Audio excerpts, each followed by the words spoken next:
What's up to all you marks out there, and welcome back to another exciting episode from the Exposed Turnbuckle. My name is Patrick. You'll notice that right now I am flying solo today.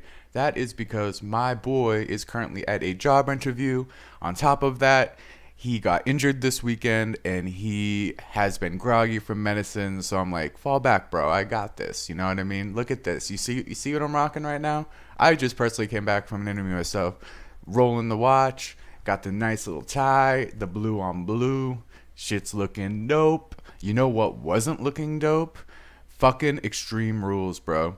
They should have renamed this pay-per-view Buried Alive, because that was the theme of tonight.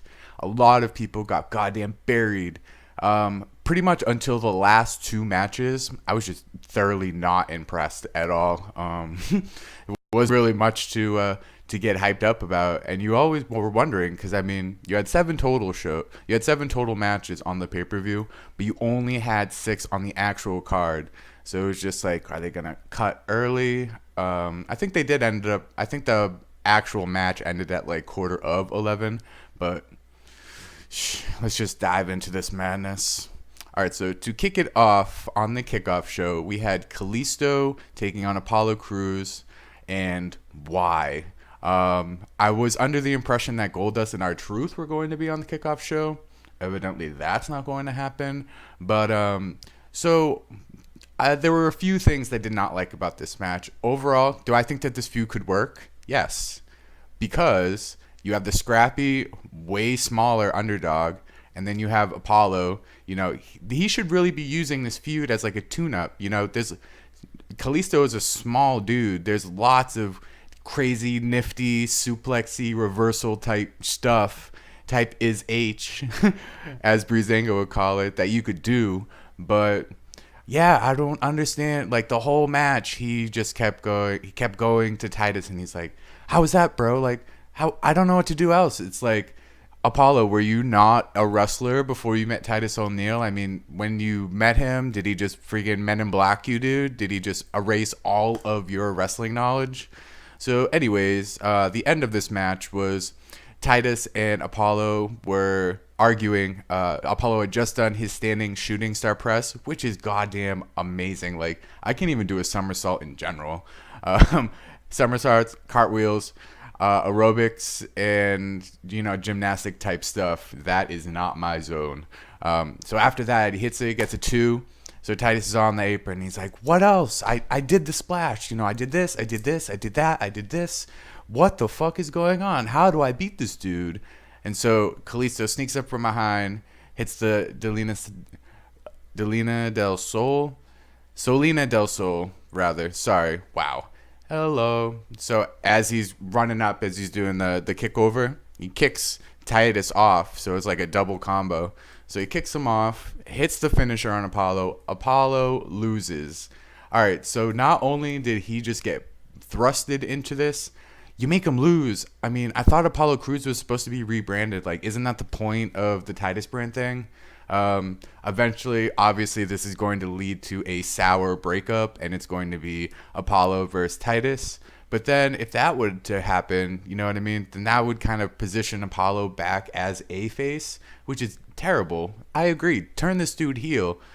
Even the smiling thing, like, I was talking to a bunch of people on Twitter during the match, and somebody commented, and he's like, oh, Apollo needs a new gimmick. And I was like, he could just be a gum spokesman, like, for Orbit. Like, he'd come out and, you know, it'd be cool for the Titus brand, because he'd be like promoting, like, advertising. He'd pull out a pair of Orbits, and he'd just be like, ding, for that fresh, clean feeling. But overall, yeah, confusing. Kalisto was on point. Not to put all the shade on this match, but Kalisto definitely came through. He had one of his better matches that I've seen. I absolutely hate his goddamn mask, but yeah, props to Kalisto for putting himself back in the picture. Just put him back into the cruiserweights, you know what I mean? I mean, clearly Neville doesn't have any competition, so just let him feud for a little bit, you know? I think that'd be all right.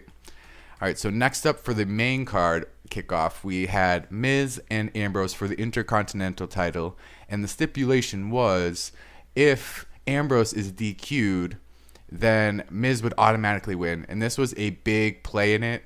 Pretty much the whole match was pretty much every really segment of this match really focused on the aspect of Ambrose potentially getting DQ'd. Started out with Miz teasing him with a chair on the outside, refs holding him back like, no, don't do that, I'll have to do. And then like as soon as the match started, he's like eyeing the table, and in my brain I'm watching this and I'm like, why are you even looking at the table, dude? You put Miz through that table, your run is over, dude. So they had a really good back and forth match, and I think that this no DQ thing, I think that it was the best scenario for these two, because I think we've seen a lot of the other stuff. So this was just kind of a fresh new element to play off of. So Miz pretty much tried to cheat the whole time. So he had the Miz hit a really good DDT on the apron. Ambrose had in his suicide dives, the slingshot tornado, or the slingshot clothesline rather. There was a figure four, nice little sequence where you thought that because Ambrose's knee had just literally got injured and Miz went right for that. Like, he's the greatest heel when it comes to that kind of stuff because he sees a tiny opening and he just exploits it so quick. It's like a cheetah. So the first one that he tried, so they were fighting in the corner. So Ambrose rather drops down for a powerball attempt. So Miz is holding on for dear life, and he rips off the turnbuckle, and you're like, oh, here it comes. Like, friggin' Ambrose is gonna get screwed.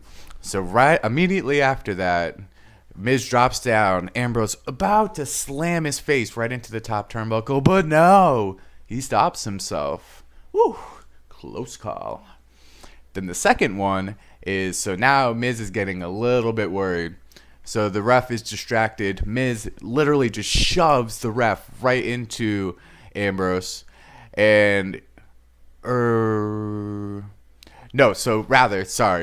kind of mixed it up a little bit. So the second one was what I thought was going to happen. I thought that he was going to start getting tooled on. He was going to start getting beaten. And then he was going to have Maurice just be like, just slap me. So Ambrose will get DQ'd. I'll win. It's all good. I'll recover. Just a little slap. So he does that, and he just looks in disbelief. And so the ref goes, Ambrose, you two working together? What's going on right now? And he goes, no, please don't end this. And he's like, I don't buy your stuff. You're out of here. You're out of here. So boots Maurice. So the third one was Miz threw Ambrose right into the ref. Ref gets knocked out, distracted by Maurice because she came back. And so ref looks at him and he's like, you just do that? Did you just do that, Ambrose? And he goes, no, it wasn't me. He threw me in. So he's circling, going really slow. And he's like, I will do it. I will disqualify you. And he's just like, oh my God, please don't do this.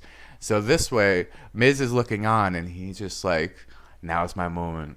So he slips in, sly like a cat, skull-crushing finale. Apparently the ref doesn't really care about the possible DQ anymore. Lunges in, 1, 2, 3. Ambrose's run is over. And thank the fuck Christ, dude.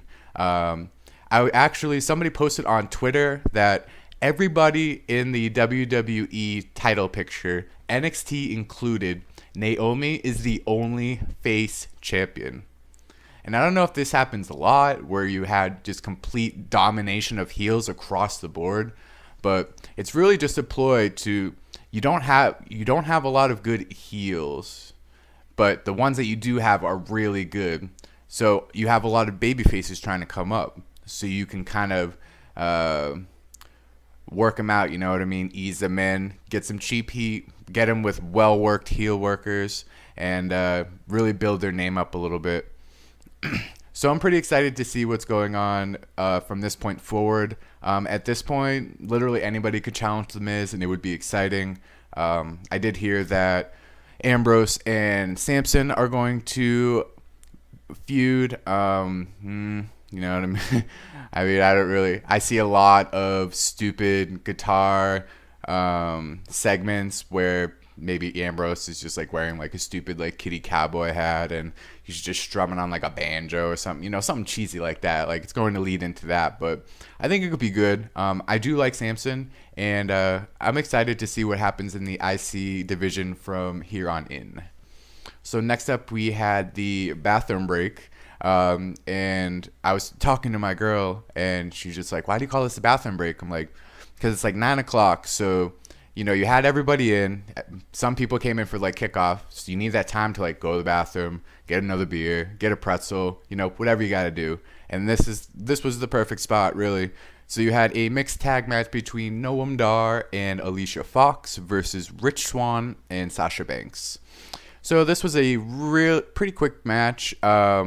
One thing I did notice is Alicia missed a boot in the corner, and her foot seemed to have gotten caught up in all of the turnbuckles on the way down. I don't know how she didn't tear any kind of muscle, ACL, MCL, anything, CL, any kind of, like, I would not be surprised to hear that Alicia Fox would be on the injury report for some kind of leg issue, because it definitely looked pretty nasty when she was coming down.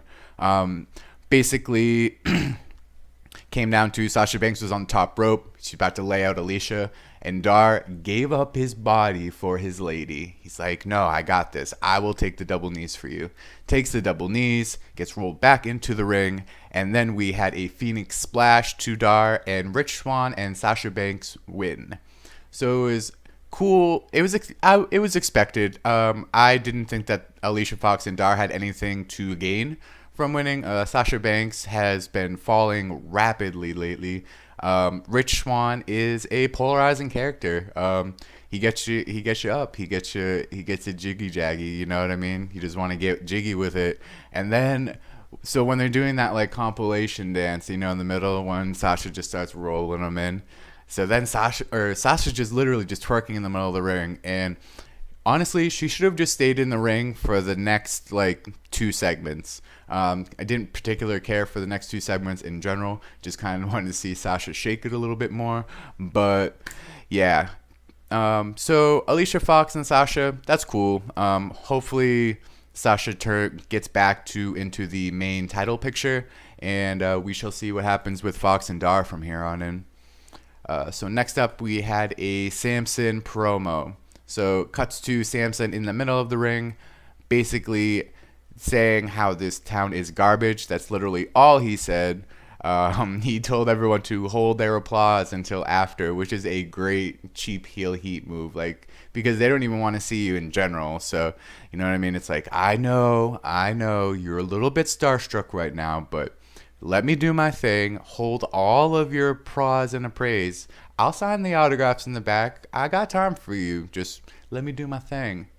Goes out, spits a little bit, and I like the way that this thing is going. It's very different.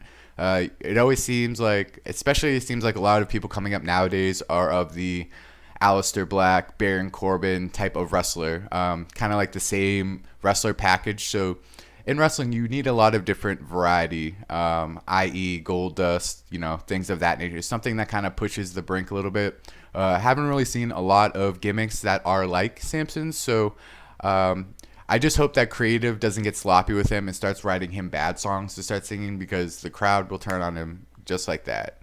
So we shall see. Next up, we had the kendo stick on a pole match between Bayley and Alexa Bliss for the women's title. And what in the hell are they doing with Bayley, dude? It's so confusing. It doesn't make any sense. This match accomplished nothing because Alexa didn't go over the top. Alexa didn't get extreme or violent or really injure him. Yeah, she tooled on Bayley with the kendo stick, but we all kind of anticipated that was going to happen. Bayley almost got no offense in at all. It was really quick. People were murmuring on the Twitter about like an injury angle, maybe. But yeah, this was just a straight burial, dude. I actually saw this funny thing on Twitter. It was a picture of it was this guy, and he's trying to like dig out like a grave, and it said like, creative writers, oh no, Bayley, what have we done? No.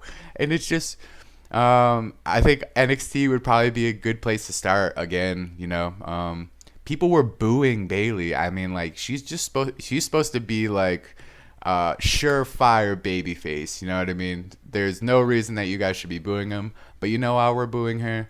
Because her run has come to a complete halt, backwards in fact. Like this roller coaster is running backwards on the track right now. She can't cut a good promo. You know, she hasn't been overly impressive, and her roles are just to get stomped on nowadays. So how, as a fan, can you get behind that? Alexa Bliss wins, and there's enough talent in the women's roster. Alexa can pretty much feud with anybody. Hopefully she puts on a better segment than last week, but I mean, that's hard to do because personally, I feel like this review is better than Bailey, This Is Your Life segment. So there you go with that. Next up, we had the steel cage match between the Hardy Boys and Cesaro and Sheamus. I was personally, a lot of people aren't fans of the steel cage, especially the smarks, people who are really into wrestling. They didn't really dig it. They wanted to see ladder match. They wanted to see TLC, but you know what I mean? You never really see steel cages anymore. Basically, Hardy Boys tried to keep getting out of the cage early. Cesaro and Sheamus were essentially playing defense. Jeff Hardy leaves for a little bit. Matt Hardy teases he's going to get out a few times. Cesaro barely catches him. At one point, Cesaro's on the top of the steel cage, grabbing onto Matt's legs, trying to pull him back into the ring, while Jeff is literally trying to pull him out of the ring. It was a really cool spot with the whisper in the wind. I knew that Jeff Hardy was going to do some kind of crazy thing. I was thinking Swanton Bomb, but looking back on it, it's probably a way dangerous move. It was probably actually safer to do that whisper in the wind where you just had all of the wrestlers catch him. But yeah, that's a huge leap of faith, man. Like, I don't think we've been so overexposed to like, wow, what the hell moments that guy is just straight corkscrewing, free falling to the ground, dude. If those wrestlers don't catch him, serious injury, you know. Like Shane jumping off of the Hell in a Cell, you know, things of that nature. So we've seen bigger and better, but the fact that they still do things like this is super ballsy, and he does it all for the fans. So that was a great segment. Eventually, the only thing I did not like about this was the finish. I did like the fact that Cesaro and Sheamus won. I just don't like how they did win. I feel like they should have won in a more dominating fashion. And you had Matt Hardy trying to drag Jeff Hardy out of the ring after he hit that huge whisper in the wind spot from the top of the cage. And Cesaro and Sheamus, like a cat, dude. It's right up the cage. But as they're going down, like it was like those old like WWE like SmackDown things where they're doing the cage. Like you have to climb the cage and it goes. That's like how they were doing it like at the end. Like before like Matt had even crossed like half of the ring, they were already both over. So they're both right in the middle. Like at any point they could have just fallen like 6-7 feet, boom, one. But they literally tease, so they get down to like apron level. And they're waiting. They're like watching Matt drag Jeff out. So they're trying to like make it cute, like, oh, we just beat him in the nick of time. But honestly, it looked worse like that. Like it would have been more funny if they had just like looked at each other and like or like did like a jump hug and then like crashed to the floor. Like that would have been cooler. But you can't fool us, dude. And like all the camera angles, man, it just makes it look terrible. It was sloppy, and I actually was watching OKFabe's review. If you guys haven't seen that, check out OKFabe on his channel. But he was saying basically that it was dumb that they don't even use the door in general. The whole match, everyone was just climbing over the top, and then all of a sudden Matt's just like, oh, why don't I just use this door? Duh, as Ellsworth would tell you. But I'm glad, because I was not a fan of the Hardy Boys or whatever mixture of broken and Hardy that they're actually spewing out at the moment, but it's just not cool for me. Their promos haven't been all that great. They just kind of do their signature spots and Swanton Bomb and it's over. So I think that Cesaro and Sheamus can bring a lot more to the division. They can have a lot more high-paced. I feel like the high-paced kind of stuff for the Hardy Boys are over. So Cesaro and Sheamus are now shouldered to lead the tag team division going forward. All right, and next up we had the submission match between Austin Aries and Neville, and this was a shocker. Um, it wasn't your typical Aries and Neville match. It was very slow, super slow. A lot of walking around, a lot of pandering to the crowd, a lot of slow holds, like super chugged.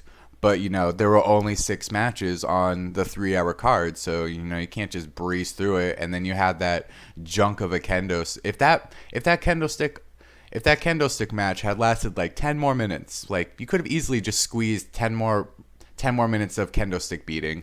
It would have been better for that match because Bayley would have been completely obliterated, and then Alexa would have further established herself as the most vicious lady heel that we have. But for whatever reason, they just decided to kind of let the other matches run. All these matches had really great time, and that's another thing that I did like about this pay-per-view is I don't think that a lot of the wrestling matches have time to grow organically, and this had more of a old school feel where a lot of the matches were like 15 plus. So it was cool to kind of see like the match develop, but this one was just really slow. Aries was trying to get lots of various submissions the whole time. So he got the last chancery on Neville a few times. The most notably one was when they spilled to the outside. So he literally just had a last chancery on him. Neville spills to the outside, trying to catch his breath. Aries follows him and hits another last chancery on the outside. Neville taps, but the referee states that you cannot win this on the outside, my friend. You got to take it back into the squared circle. So they start battling again. Aries starts controlling a little bit. Neville actually tapped out on the outside, and but that to no avail. And then so Neville somehow turns the tide. He hits a red arrow on Aries, right on his back, and then pops like almost one fluid motion, like hits him red arrow right into the rings of Saturn, and Aries has to tap and totally puzzling. So what is the angle here? I think that you need a heel. I think that's what it is. You just have to have a heel cruiserweight be the champion, because who do you have that are heels for to come up? And there's so like pretty much all of the cruiserweight division, they're all face. So naturally, just kind of let Neville keep it. It's just puzzling why they would keep going back to Aries, though. I mean, if they were going to have Aries lose, I almost feel like there was a spot where Aries was on the outside and he kept yelling, "Ref, ref." So I'm wondering if he was actually supposed to win and then they just kind of had to do a plan B finish. Not sure. That's just pure speculation, but that's kind of what it seemed like to me, especially even how he like tapped out. Like he was so frustrated. It wasn't like a painful, like I'm in the moment, like, oh my God, this is so painful. It was more of like a annoyed tap out, like this was supposed to be my night, damn it, and then I get injured, so now I have to lose again, and so now that whole plan is shattered. Is that how it actually went? Don't really know, but personally, from just an outside perspective, that's what it looked like on my end. And then we had the fatal 5-way for the number 1 contendership between Bray Wyatt, Finn Balor, Samoa Joe, Seth Rollins, and Roman Reigns, the big dog. No Demon Balor tonight. Like, I guess it has to be like super big pay-per-views for the Demon to come out. I was really looking forward to it too. I was kind of hyping it to my girl the whole time. I was just like, wait till you see Demon Balor, man. He comes out, he's got all this face paint on, prime shit, and nothing. This was actually a really good match. Everyone had a moment where it looked like they were going to win. Roman speared Samoa Joe and Finn Balor through the barricade. That's always a good Roman spot. Seth Rollins, man, he is so good. It's just like, I wish I could just watch like a Seth Rollins, AJ Styles feud for like the rest of my life. Like that would just be the greatest. This guy just goes all out, and he's fallen by the wayside. And like, why couldn't you have just because ultimately what happened is, so the kind of like the underground favorite for this match was Finn Balor. Everyone was kind of saying, "Oh, it's Finn Balor's," but logically in my brain, never gonna happen. How is Finn Balor going to beat Brock Lesnar? It's just not gonna happen. You're gonna have to take it off Lesnar, give it to somebody smaller, so it's a little bit more believable. And Balor showed that he can hang with these group of contenders, but could he mess with like a Braun Strowman or like a Lesnar? I don't think so. I don't think that'd be a really great match to watch. So Balor hit a coup de grace on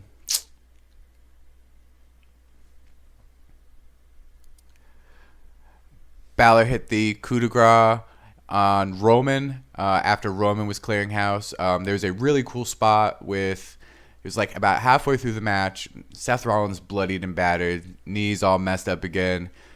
Roman is bleeding from the mouth, and they're both huffing and puffing, but they are warriors, dude, and they're about to duke it out. And it was just at that one little moment when they had that bloody huffy puffy standoff, it felt like a big moment. Like, I haven't felt a big moment like that in a while, and I don't know why, because we've seen this so many times, but it was just that little moment right there, that little stare down.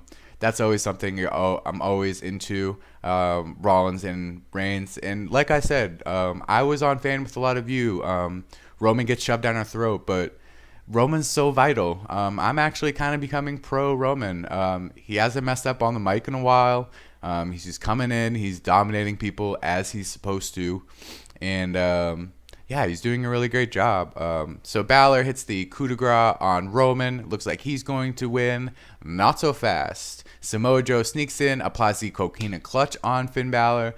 Balor gets put to sleep, and Samoa Joe is your number one contender. Wow.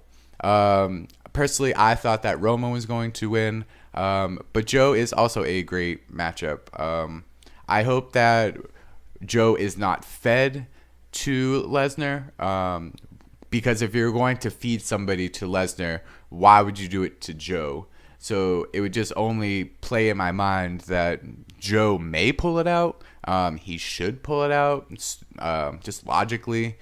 Get it off the part-timer and put it onto a steadily fast rising heel in this division. And I dig it. I didn't really know too much about Joe. I had seen him in NXT and things of that nature. But the dude's solid like a rock, dude. He's a lot like Owens. Obviously not as acrobatic or athletic, but for a big dude, he's pretty athletic. He can hit enziguris, and his promos are fire. You literally just, when you look at him, you think that he's going to eat your unborn children every time he like death stares at you, and it's just believable. And that slugfest between Samoa Joe and Lesnar, wow, primetime stuff. But on a lighter note, overall, this pay-per-view was just terrible. I gave this pay-per-view a 4. Just up until the submission match and the final, I had it pegged at about a 3. And a lot of people were going like 1, like, I hate this, like I should have never watched this. As a wrestling fan, I could never miss a pay-per-view, so that's never an option. Didn't care for anything until the final 2 matches, and really the extra point was just purely from the main event. So the main event bumped it up from a 3 to a 4, and that is your Extreme Rules prediction video. If you are still with me, thank you so much for watching. Be sure to drop some comments in the box below. I'm very easily reached. You can reach me on the Twitter at pfaded. You can send me a DM. I'm always trying to incorporate live streams. Are you guys watching out there and you're just like, oh, I want to talk some wrestling on a show? Well, come on my show, man. I'll talk to anybody. If you got good input, we also do a live stream. It's called the Land of Misfit YouTubers, where literally we just shoot the shit on anything. So we go live. You want to come in, you want to chat. in the chat room, you want to kick it up with your buddies, go for it, bro. We'll just shoot the breeze on whatever flows our way. We'll get some drinking going, get some tunes rocking, get the memories flowing. But and if you want to call in, I'll DM me. I'll get you on the Skype. I'll get your handle on. I'll put you on. I'll see what you got, man. We're always down to interact with many YouTubers. I would like to work with General Jerry and Wrestling Jesus. Always been a big fan of you guys. So Jerry, I have been talking to you on the Twitter, so hopefully we can get some kind of Google Hangout going on later. Shout out to Jake, Tiffany, James, my boy Rage, and Ray Rock. Check their new podcast out, Tripping with Rage. That's coming out soon. Of course, the big ones. You got Joe Cronin, the godfather of the wrestling community, or around our friend circle, it would seem. And whether you like or you hate Joe, he's entertaining. I love the dude. Personally, it's because our humor is a lot alike. Very sarcastic. Just generally entertaining. He's always been one of my favorites. Been following him for a year and a half. If you guys haven't subscribed, what the hell are you doing? You need to stop watching this right now. Go to the Joe Cronin channel. Go hit him up. He always has lots of guests, lots of entertainment, and he's just on point with everything, man. He's a good show. So I'm gonna wrap this up. I will be on later tonight to do the Raw review. Won't be dressed in these duds no more. We'll get to a little bit more casual wear. But until later on tonight, I will bow out. And until next time, guys, see ya.